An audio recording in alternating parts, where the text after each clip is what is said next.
Welcome to Lifestyle by SK, where wine, cigars, relationships create that tapestry of extraordinary experience. So, people, we are finally in season 2 of our episode of the silent battles that men face. And I definitely want to bring a lot of really good topics to you all on the channel. And so, what we're going to look at today is we're going to look at the expectations, the expectation trap that men would typically fall into. So, let's talk about an invisible checklist. And in this invisible checklist that we have, we're going to talk about how the way that men are born with these particular type of checklists that is internal, that's embedded in their DNA. And what we have on the top level is you're expected to be successful, be confident, to become funny, to become fit, to become emotionally stable, but don't be too emotional because you're people say that you are too feminine. People will start to emasculate you in that regard. But be everything but never need anything whatsoever as you're going through your journey in life.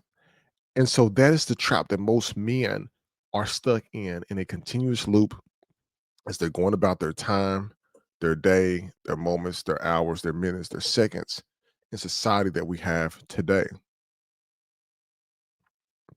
So, why do you say that? Because the unwritten rules of manhood is basically there. When we look at the unwritten rules of manhood, you have a little boy who goes from boyhood, from a child, and then men are handed almost like a silent book, a silent rule book of the ways that they need to go through and the way that the world should teach them on that your worth is equal to your results. So basically, what you get out of society is what you put into society. If you don't work as hard in society, you don't get anything out of it. But if you go out there and work hard and make something of yourself, then you are granted a lot more from society. So your success depends on the amount that you put into the work, because nothing is going to be handed to you ever. So we have that embedded within our head. We have that weight within us that's on our shoulders. So what can we do about that thing? Because take this, you don't get sympathy from anyone. You're not going to get a pat on the back when you're, of course, doing bad. And people want to take a lot from you when you are doing good. But you get these scorecards as you're going through life. People are always making a check and balance of the things that you are going through in your world. And this checklist may sometimes even be ones that you may never ever see in your life. So, what can you do about it?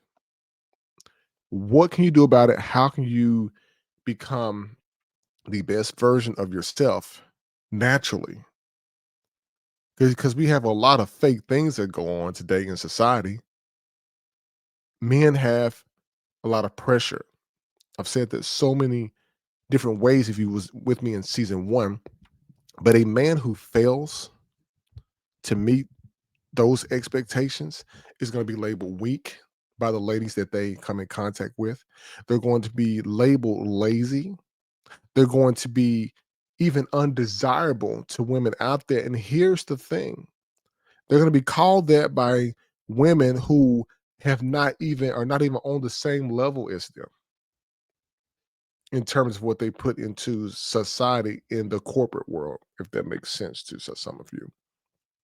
But even if he's fighting invisible battles that nobody else is seeing, he is still expected to yield results regardless, because there's no help for the men that are going to fail. When you fail hard. People are going to let you know that you failed. They're not going to show you any type of remorse whatsoever. And so when you move throughout society, because somebody's going to always be grading you all the time, that social pressure cycle is going to begin to unravel, because the modern men are compared to everyone else that is in the world, whether that be online or in person, at work, or in relationships that you are in.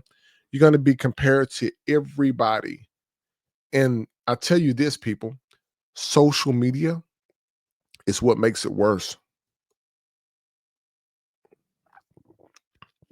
Even though I'm for technology, I love technology. I think technology is great if you use it in the right way and in the right sense. You will see the highlight reels, but not the real life that people are actually going through. Because the women, before they even get into the dating atmosphere, and I've talked about this in season one, what you would see is people used to only date within the community that they were in. They would date with the community that they were in. They would date it, maybe somebody in the next city over, and that's all you got. You didn't hear about anything else that was going on miles and miles away or hours away in another city. Then once we started to get onto these social media platforms like Facebook or Meta, Twitter or X, Instagram, TikTok, and it started comparing people's lifestyles globally, then people felt as the need that they have to prove something or show something to everyone. And my thing is with social media is it's making people relationships fake. It's showing fake results. Everybody all of a sudden is doing it big out there in the world.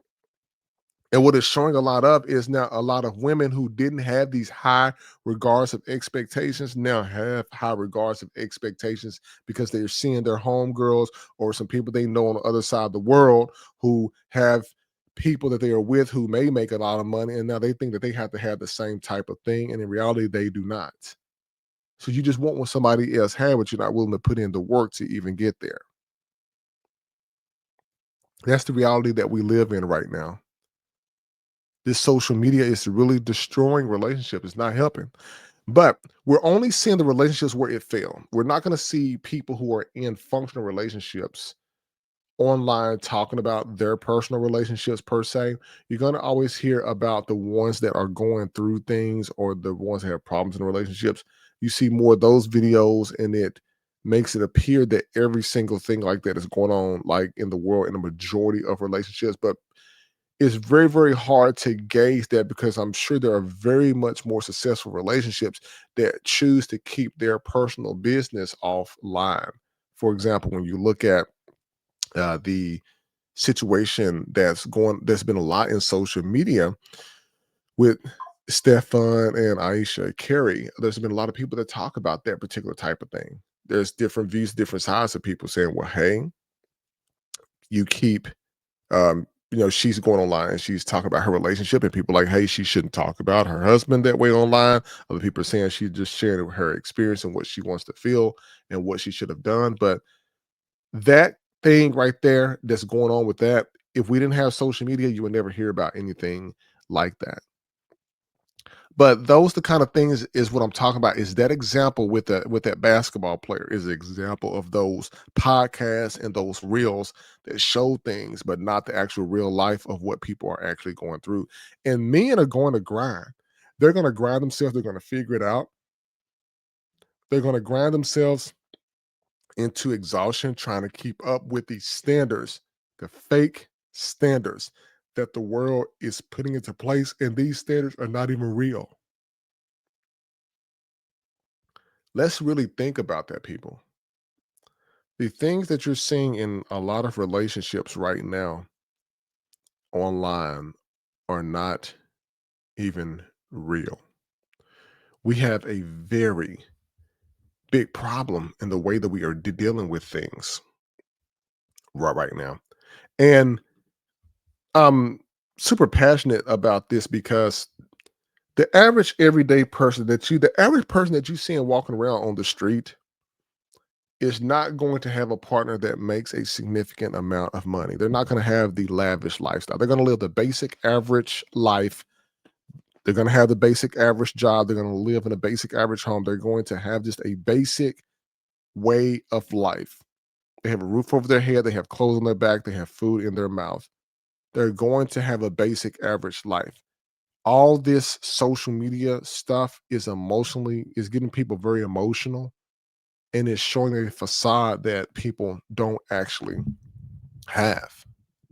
But men don't realize that they are not chasing, validation from the system that doesn't even care about them in the first place anyway. Because you have so many things that you got to prove to everybody based on the algorithm that's in social media right now. And you don't have to have that, because that depression that you have that's going down in there, that burnt out anger that you have, is going to build up quietly inside of the man under the surface of his skin. And when he busts and when he snaps, that's it. There's nobody coming to the man's aid to ask him if he is okay. I'll tell you this. I remember when I was in church, I would hear sermons, and it always talk about the things that men need to do, what men need to straighten up. But I've never heard any sermons talk about going hard in on the women, on what the women should be doing as well. And if they did, it was very, very light, but they were very, very careful of what they said. But men are not only under scrutiny in the corporate workspace, they're in scrutiny, as I said, in society. They're under scrutiny inside the church, because the pastor is going to bring up things that the men should be doing or not doing, or should be doing better. And the congregation is going to clap. Congregation is going to clap, because that is what feeds into the algorithm. So then somebody posts that online, and now you have people agreeing with the narrative. But we are missing that. What we have to do is, men, basically, if men are in the barber shop, it's probably about the only places that I can think of right now that is going to give them the grace of being able to talk about the things that men go through, and for other men to help them out. That's going to be like the ER for men.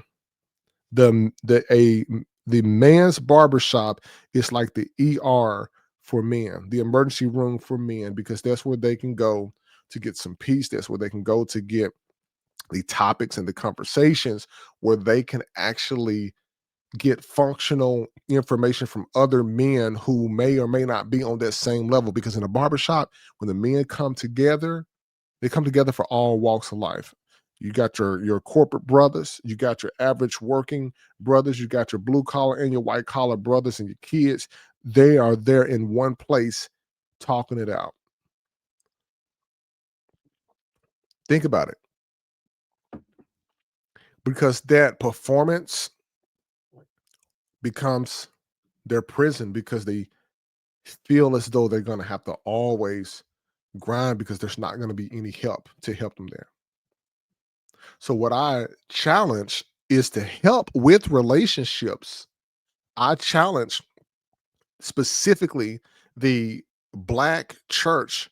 If the pastors are going to be preaching about things that men need to be doing in relationships, that same energy and same passion and the hoo-haws and clapping that the congregation gives when the pastor is talking about what the men should be doing, I want the pastors to also give the same talk to the women in the church, since the majority of them are in there anyway. And then I want to see the congregation's response, because what you do is, if you're going to hold one side critical and one side to standard and one side with accountability, you need to also do it to the other side too. And maybe that will help lift some of this burden off the man's shoulders, and knowing that, hey, somebody's finally paying attention to the things that we are going through. But when you're living for approval, it's going to always create that anxiety and that emptiness that the men feel, that is within their heart, that's underneath their skin. But when you break the trap of all of this, because think about this, not only did you just look at the unwritten rules of the manhood, but you also looked at the societal pressure. You also looked at the emotional cost. But when you look at the, like, breaking that whole trap down of what the brothers are going through, the way out starts with honesty, with us having an honest conversation about what is going on, how we can help the men out there that are going through this. So if we are able to help the other brothers out there, then what you do is you are able to help our brother out and help him get his mental stress down so that he can become a better husband and a better father, a better brother, a better son. And when you start out with that honesty like that, you're dealing with success on your own terms. We have to really deal with this, man. These are things we really have to deal with. And I tell you what, a mature man that measures himself by consistency, peace, and purpose. Think about this for a second. If a man consistently does the same thing, and I'm talking about something in a positive note, like he is wanting much more success, so he's going to start to do more successful things. He's going to start working out, eating right, getting into more things that are more fulfilling to his mind versus the negativity, watching more content that's going to be more uplifting than degrading. If he's consistent in that path and he begins to find peace, he wants a woman around him that's going to give him peace. And no matter what nationality that woman may be, black, Asian, white, European, whatever, he's going to want somebody peaceful around him. Once he finds peace, he's going to want somebody peaceful around him. And then once he has those, he's going to then start to figure out, you know what, my purpose is to be able to do X, Y, Z. If that man's purpose is to, as I always use, to go from being a carpenter to being a carpenter that owns a business, he's beginning to find his purpose of what he wants to do in life. He's comfortable with that. And then the person that he gets with, whoever that he chooses, they come into the picture and they help fulfill that purpose. His helpmates, since y'all like to talk about it a lot, then it's it just makes it much more fulfilling. It's not the likes, it's not the comments, it's not the income or the popularity contest. That man's purpose that he has up here is what is making it move. And the moment that you stop chasing validation online through these devices right here, stop chasing the validation, then you can start building the legacy in which their brother need to see.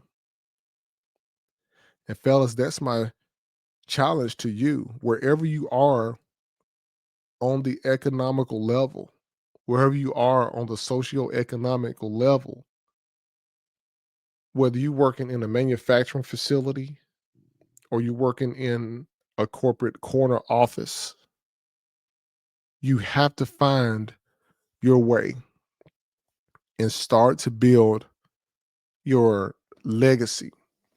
Because the goal, as I always say on the channel, is to bring the man and woman together, bring them together so that they can start to create their family, so they can start to create their legacy. But the expectations, if you don't remember anything else at all, the expectations trap that the men are going through right now breaks every man who tries to please the world. You should not be trying to please the world. But the moment that you choose to please your purpose that you have in life, everything begins to change beyond that. And when everything begins to change and beyond that, you stop performing and you start becoming a better version of yourself. So definitely stay tuned for episode 2.